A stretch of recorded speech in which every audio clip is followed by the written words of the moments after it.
Let's talk about something we all know, that feeling deep in your gut that you are constantly, always running out of time. Right? It's that moment you glance at your to-do list, then at the clock, and you just know the math isn't going to add up. There's always so much more to do than there are hours in the day. And it's so frustrating, isn't it? It really feels like you're trying to hold onto sand, and it's just slipping right through your fingers. You're busy, you're moving, but you can't seem to get a solid grip on anything.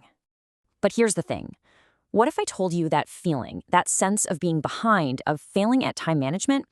What if that isn't some personal flaw? What if it's just a symptom of the world we're living in? Okay, so if it's not our fault, then what is it? What are these invisible forces that make our days feel so short and our weeks just evaporate? That's the big question we're going to dig into right now. All right, to get to the bottom of this, we first need to pull apart what a normal day even looks like anymore, because the clues, they're hidden right there in the structure of our day. Think about it. When does your day really start?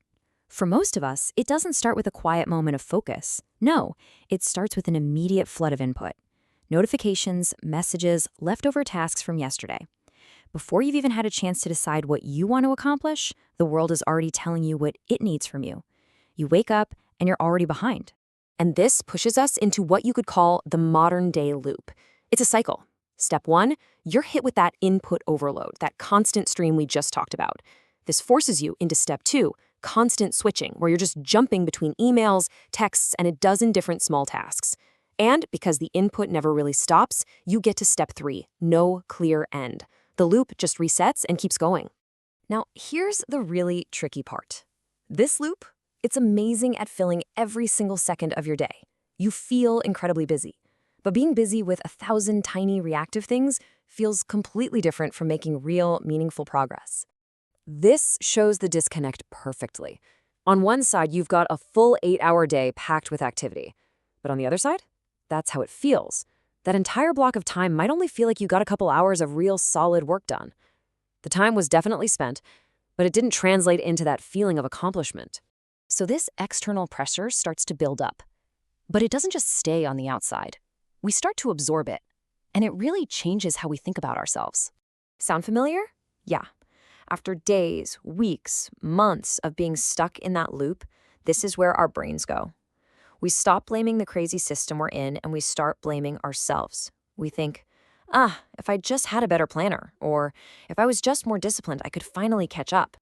And then we pour gasoline on the fire with comparison. That first bar, my day, that's our messy, fragmented reality. But we're constantly comparing it to that second bar, their day, online.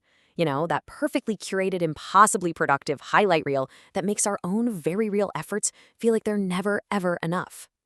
So let's just be crystal clear about this. That feeling of being perpetually behind schedule, it's not an accident.